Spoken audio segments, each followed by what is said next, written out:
The America's Democrats podcast, a project of 21st Century Democrats, is made possible by contributions from our listeners. Want to do more? Go to americasdemocrats.org and click Donate. And thank you for allowing us to be your voice. And if you enjoy the show, please share it with your friends on Facebook and Twitter, and leave us a review on your favorite podcast app. This is the America's Democrats podcast, the weekly podcast for stand-up Democrats. Had enough of Fox News, the House Freedom Caucus, and Donald Trump?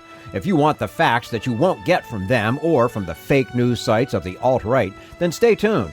Our sponsor, 21st Century Democrats, works hard to get everyday Democrats involved in returning our party to its roots and to success at the ballot box. Sit back and listen, then stand up and fight. And follow 21st Century Democrats on Facebook for all the latest progressive news. We're glad you can join us.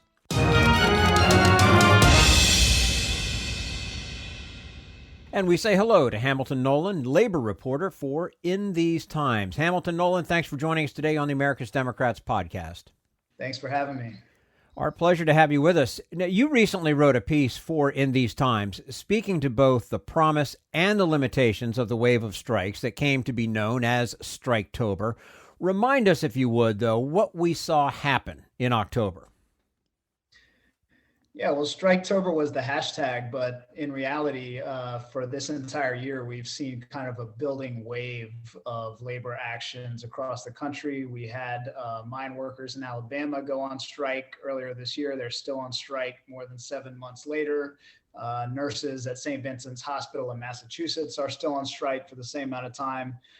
As this year has gone on and as the COVID recovery has sort of come back, we've seen more and more of a building wave of strikes across America in a lot of different industries, a lot of them fueled by the feeling among workers that they went through this pandemic, they put their lives on the line, and they haven't been appreciated. So there was a huge strike looming at IATSE that didn't quite go off, but we've seen big strikes at John Deere. Kellogg's workers are still on strike. We have a huge strike looming at Kaiser Permanente healthcare workers, which would be tens of thousands of workers going on strike. So essentially, it's been a drumbeat this entire year of strike actions in a way that we really haven't seen in America for many years now. Mm-hmm. Now, you call the strike wave one of the most politically inspiring things that has happened in years. Can you expand on that? Yeah, I think that when we talk about politics in America, a lot of people are very focused on electoral politics, and their frame for viewing politics is purely through elections and electoral politics and elected officials and what laws get passed. But it's important for people to understand that politics as a whole is much bigger than that, and the potential for progressive change in America can be driven by labor power in a way that's even more effective and more direct than it can be driven by electoral politics. And I think that a lot of people in this generation today, a lot of people today have kind of forgotten that because of the decline of the labor movement itself. People haven't really seen in their lifetimes a strong, powerful, vital labor movement that can bring about progressive change through labor power without having to just simply appeal to politicians. And so that's kind of the promise the promise of what we're looking for. And I think that the strike wave is a little taste and gives people a little bit of a hope of something like that actually manifesting in our own lifetime. But, and there's always a but, even if the current strike wave is inspirational, as you wrote in the piece, quote, a strike wave inside a shrinking labor movement is, for all of its charms, a taunt to everyone on the outside looking in, close quote. To put this in context, tell us what has been happening to the labor movement in recent years. Yeah, so if you take a step back and look at the past century or so of American history, the labor movement and the power unions grew very strong after World War II. There's very much a radical labor movement in the early part of the 20th century. After World War II, unions in America reached their peak, where 1 in 3 workers in this country were union members. And since that time, since the mid 50s, we've seen really a steady decline in union density, which is the percentage of workers who are members of unions in America. And particularly once the Reagan era hit, after the late 70s, early 80s, we've seen the growth of economic inequality at the same time that we've seen the decline of union density. And so today, only about 1 in 10 workers is a member of a union in America. And that's kind of the big picture problem underlying everything that's wrong with the labor movement, is that even though the labor movement today is capable of doing a lot of good things, as the result of more than a half century of history and assaults, political assaults and legal assaults, we're down to a point where no matter how good the labor movement is, 90% of workers don't get the benefits of it because they're not union members. And so turning around that union density decline and just giving more people the benefits of a union is really job number one for the labor movement in America. What exactly is at risk when strikes take place outside of a growing labor movement? What can go wrong? In the biggest sense, I mean, any strike is part of the labor movement because workers are allowed to strike, legally speaking, without being members of a union. So, I would never denigrate, the fast food workers that we see across the country walking off the job and hanging a sign on the store saying, "See ya, this job sucks and we're not going to take it anymore." I mean, I think that kind of stuff is very inspiring. In terms of long-term progress, though, the power of those workers to get change, positive change that is actually meaningful for them, to get better wages, better working conditions, that stuff comes with collective bargaining, being able to come together and bargain as a group with your employer and win changes in the workplace. And that only happens through unions. So I think we're seeing a lot of the raw material and the sentiment that workers are fed up with what's happening is really, really widespread in America today. And we need those people to have access to unions so that they can turn that sentiment into actual change. Structure behind their movement is basically what we're talking about here, right? Yeah, absolutely. I mean, to see all these, they do public opinion surveys on this regularly, and the percentage of workers who say that they would join a union if they could is the majority of workers in America. I mean, the majority of workers in this country want to be in a union, and yet only 10% of workers are. And that is a huge disconnect, representing tens of millions of working people, and, hundreds of billions or trillions of dollars of wages and capital that is not going in the pockets of working people, is going in the pockets of investors, and this is like a very short description of what has been wrong with America since the Reagan era. And so to be able to give those people the power of a union could really change a lot of major things that are wrong with America today. Yeah, absolutely. We're speaking to Hamilton Nolan, a labor reporter for In These Times. So, Hamilton, what should unions be doing? What would it take for big unions and the AFL-CIO to seize this moment to grow their numbers? Because to me, it seems like an opportunity for unions.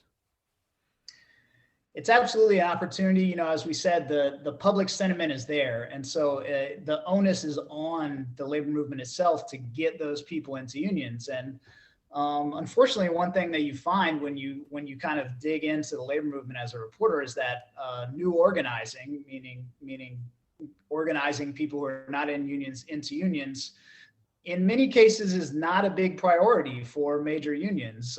There's not that much of an incentive at a lot of unions to do a lot of new organizing like that. And it holds us back. Now, if you talk to unions themselves, they'll tell you that the reason union density is so low is that labor law in America is weighted against unions, which is absolutely true. I mean, right to work laws, which make it very hard to build and maintain unions, are in more than half the country now. And so the playing field is tilted against unions, and it has been for years. But none of that means that you cannot still organize unions. And indeed, you still have to organize unions. I mean, at the end of the day, it is legal for workers to organize and join unions, even in the deepest red state of the South. So it can be done. And what it will take is not only a huge commitment from the AFL-CIO and from the biggest unions in America to do it. It's going to take a commitment of money and resources to organize on a large scale and not just to have individual and isolated victories that don't really move the needle on that union density number. And it's going to take the ability of the labor movement and those powerful institutions in the labor movement to go out and find more resources. Where are you going to get the resources to do large scale organizing in this country? And, that is a challenge, but it's only a challenge that you can overcome when you start trying to do it. So we're still trying to get to the point where there is an actual plan at the highest levels of the labor movement to say, we're going to organize not just hundreds or thousands of people, but millions of people. How can you explain what may be a failure on the part of big unions to step in here in a big way? I mean, unfortunately, the structure of unions, I should preface this by saying there are great unions in America, and there are unions that do new organizing, and there is important organizing happening out there all the time.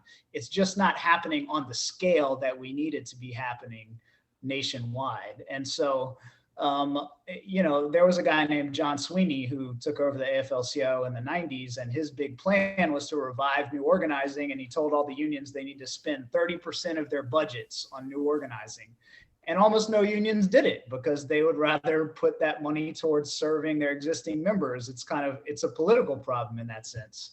And so there needs to be the political will, and it's almost an ideological belief within the labor movement that we have a responsibility to give the power of a union to all these new people. And that fundamentally does not exist. So it will take a lot of resources, but there are resources that can be tapped. The first thing it takes is the belief of unions that they have a responsibility to serve not just their members, which is hard enough, I can testify, but also the people who are not their members. That's the commitment they're going to have to make.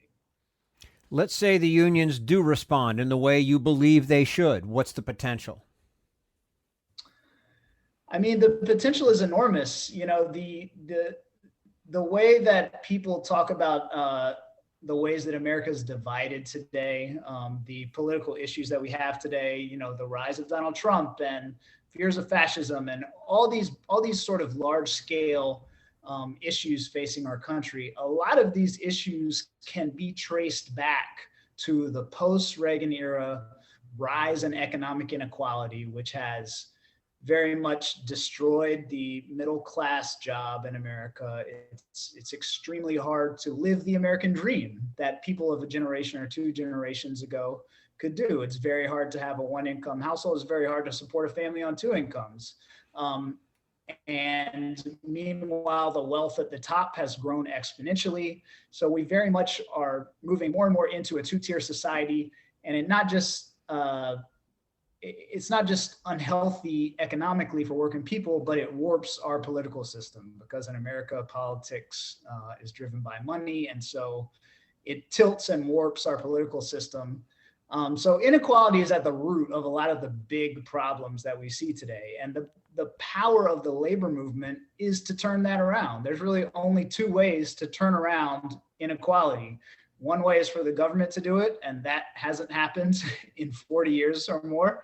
And the other way is for working people to have the power to do it themselves, to take their fair share of the pie themselves. And the only way for working people to get that power is to come together collectively and use the leverage that we all have when we come together collectively. And that is what the labor movement does. That is the function of the labor movement. And so a weak labor movement, some people just see this as a niche thing. It's just a special interest group.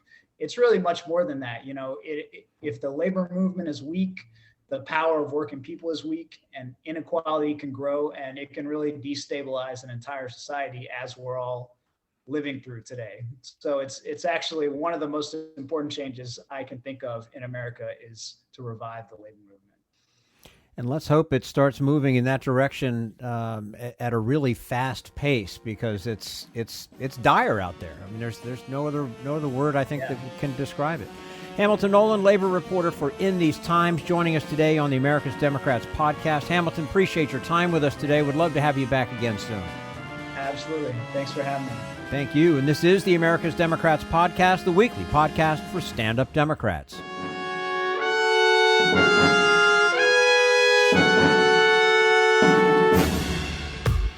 We want you to sit back and listen to this americasdemocrats.org podcast, a project of 21st Century Democrats. But we need you to stand up and fight.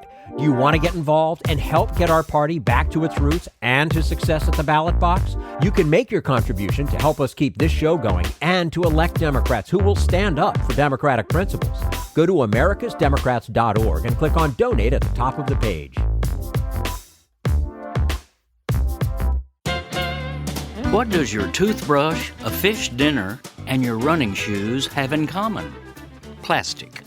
We now live on planet plastic. Billions of tons of waste from everyday products made of these chemical contaminants are strewn literally everywhere, on the highest mountaintops, into the deepest seabeds, in dense tropical jungles, and all across barren deserts. It's estimated, for example, that in less than 30 years, the gross volume of discarded plastic in our oceans will outnumber fish. From grocery carry-out bags to shower curtains to almost invisible bits of microplastics, the vast tonnage of this trash increases every minute, with an afterlife lasting centuries, wreaking havoc on ecosystems, destroying species, and infusing our water, air, soil, food, and us. Consider just two common products, your toothbrush and your sneakers. Until the 1930s, toothbrushes were made of degradable natural components. Since then, practically all have been throwaway plastic brushes. But there is no away, so nearly all of the trillions of brushes we've discarded in the past century are still out there, somewhere on the land or in our water. Moving from your teeth to your feet, consider that millions of sneakers are sold in the U.S. each year, advertised as being athletic and cool. What's uncool is that they're made almost entirely of melted and molded plastics that are practically impossible to recycle. So, after a short time in our closets, sneakers spend an eternity as globs of toxic plastic trash. This is Jim Hightower saying, we're being choked by our own synthetic waste, from billions of plastic bottles and cigarette filters to tons of straws and synthetic rubber tires. To help stop the insanity, contact Beyond Plastics, beyondplastics.org. If you'd like more of Jim Hightower's real populism, check out the Hightower Lowdown. Jim's monthly newsletter gives you the real lowdown on which corporations, by name, are doing what to the middle class, our environment, and our democracy. Each month, the Hightower Lowdown brings you facts you didn't know, along with actions you can take to fight back. It also comes with a sense of humor. Hightower believes we can fight the gods and still have fun. Plus, get this, it's cheap. Only $15 brings you 12 issues a year. For real populism, go to hightowerlowdown.org. This Social Security measure, I believe that we must pass legislation to provide medical care. This is our tradition. When our grandparents came to America, it was the Democratic Party which said, welcome. It was the Democratic Party, the party of Roosevelt and Truman and Kennedy and others, who said that America belonged to all its people, not just a handful of the rich or a few giant corporations. That's why great leaders like FDR fought so hard for Social Security, and why JFK stood up to the insurance companies and their Republican allies to get Medicare. It's not just one thing, or one time, in one place. It's about a whole history of standing up to the Republicans and saying someone has to be on the side of regular working people in America, whether it's defending Social Security or just the way your loved ones are treated on the job. That's what the Democratic Party is all about. And that's why this message has been brought to you by the Democratic Party. Working people like you and me. Paid for by 21st Century Democrats. Not authorized by any candidate or candidates committee. Brian Beutler, welcome to the Bill Press Pod. Thanks so much for joining us today. Thanks for inviting me on. You know, I want to start with something that is getting a lot of attention, an article by Bart Gellman in this month's Atlantic, something you've been writing about and talking about, too, that Our democracy itself is under attack on many fronts. Gelman says that the Trump coup is already underway. Is that threat real, and what can we do about it? It certainly appears to be real.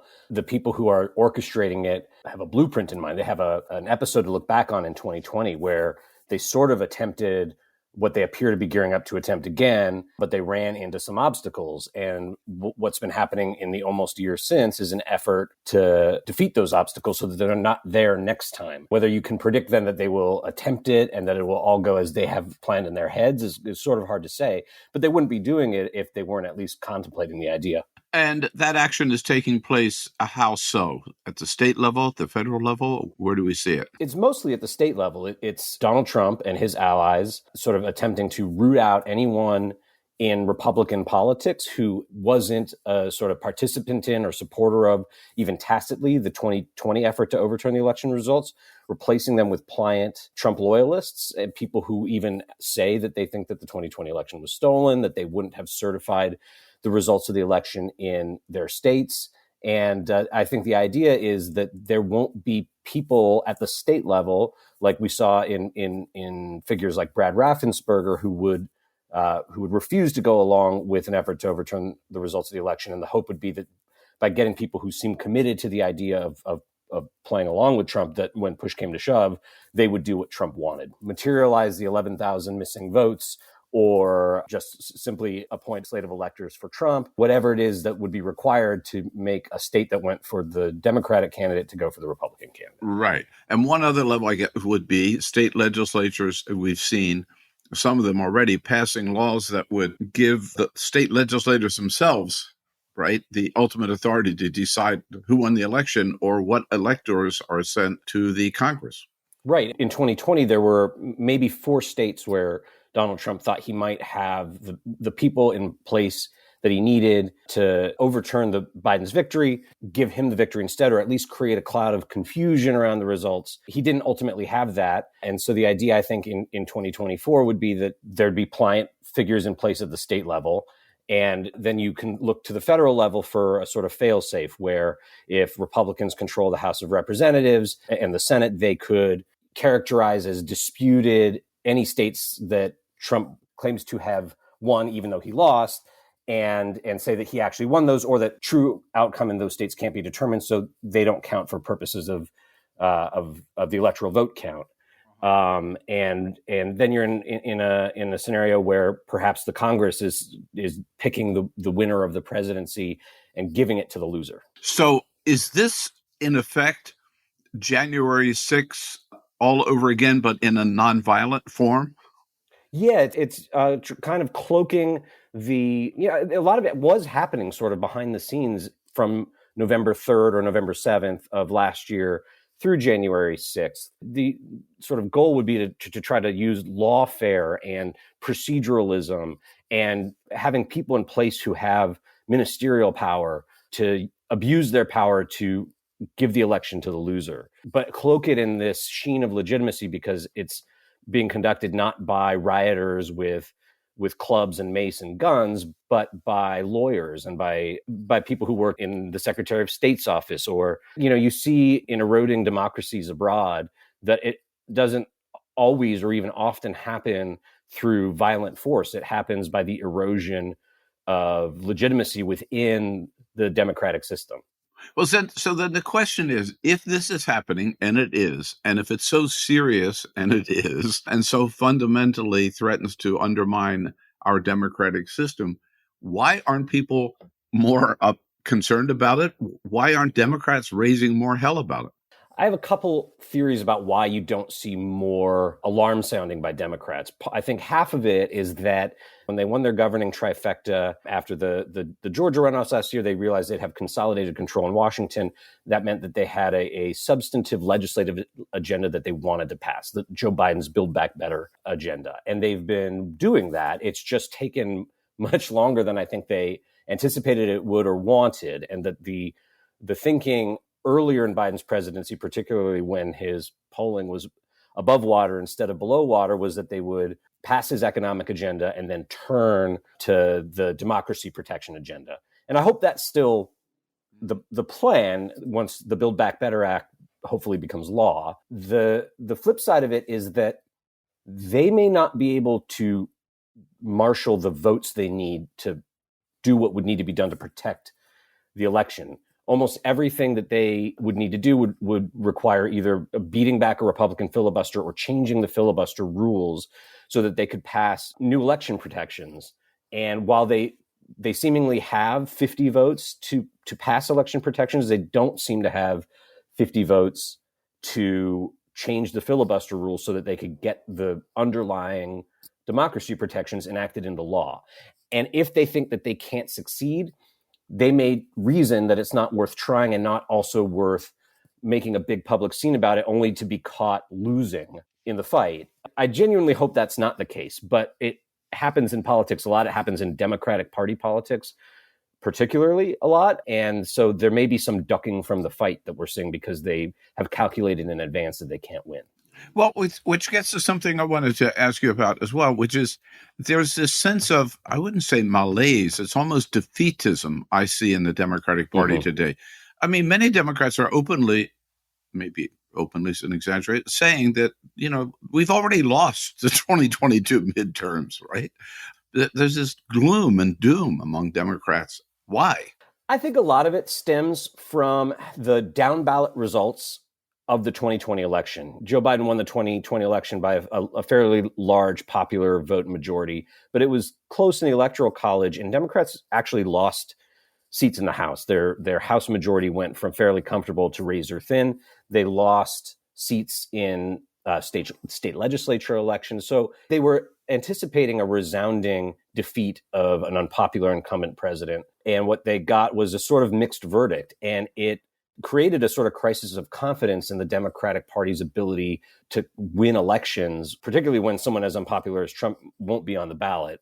Then the Virginia election results seem to confirm their suspicions about that. And all of that wrapped up with President Biden's approval ratings slipping to fairly low, almost Trump-level low levels, made them think that there's almost nothing that they can do in the realm of sort of political campaign tactics to make up for how bad the environment is for them at the moment. Incumbent parties tend to lose their first midterm anyway, and they have multiple things on top of that are pointing in the direction of defeat. And so it's getting in their heads that that's the only possible outcome, and they're starting to act like it. But I do think that the fact that they feel disempowered from taking legislative steps that might help them secure the election or just to protect people. There's an analogous sort of situation happening where there was the Supreme Court oral arguments in the Dobbs case, which threatens to overturn Roe versus Wade. They went predictably badly given how many conservatives there are on the Supreme Court. And very quickly, the mood in Democratic politics changed from if conservatives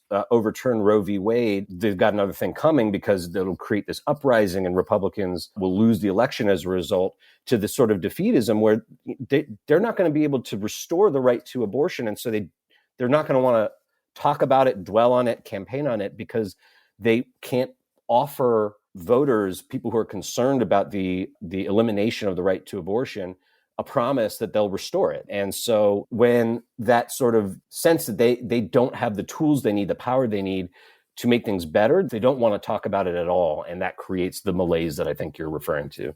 So talking about the Dobbs case, if they do not make it their number one or a big issue, that's a lost opportunity for Democrats, isn't it? I'm just thinking, listening to you, the Republicans wouldn't worry about not having the solution. They would just attack Democrats for continuing Roe v. Wade. I think so. I think Republicans have a sense that you should always appear to be on the offensive. You can't imagine Republicans taking the pro-choice position in any fight. But if they were pro-choice, I think the idea would be that they would be out there saying the Supreme Court better not go there. And if they do, we're just going to overturn their decision with our votes. And they would say that without even doing a whip count. They would be threatening court packing if not having already added seats to the court. Democrats, I think, are in the same spirit I was just talking about not wanting to engage on a field of battle where they've already calculated in advance that they're going to lose. They think that if they make the likely loss of the right to abortion in Dobbs grounds of political contestation, they're going to be expected to do something about the decision. They don't think that they're going to be able to because they don't have the votes to change the filibuster rules. And so they're going to want to move on. I don't know how sustainable that's going to be when push comes to shove, if the 5 most conservative justices fully overturn Roe versus Wade, and Democrats think that they can kind of slink away from that without at least a promise of doing something in the next Congress. I think that might not work out as cleanly as they might hope. But that, I think, is the mindset and the difference between the two parties when faced with a sort of looming defeat like this. If you liked what you heard, please get involved in our efforts to keep this show going and to elect Democrats who are bringing the party back to its roots. Go to americasdemocrats.org and click on Donate at the top of the page. And be sure to find 21st Century Democrats on Facebook and Twitter, and leave us a review on your favorite podcast app.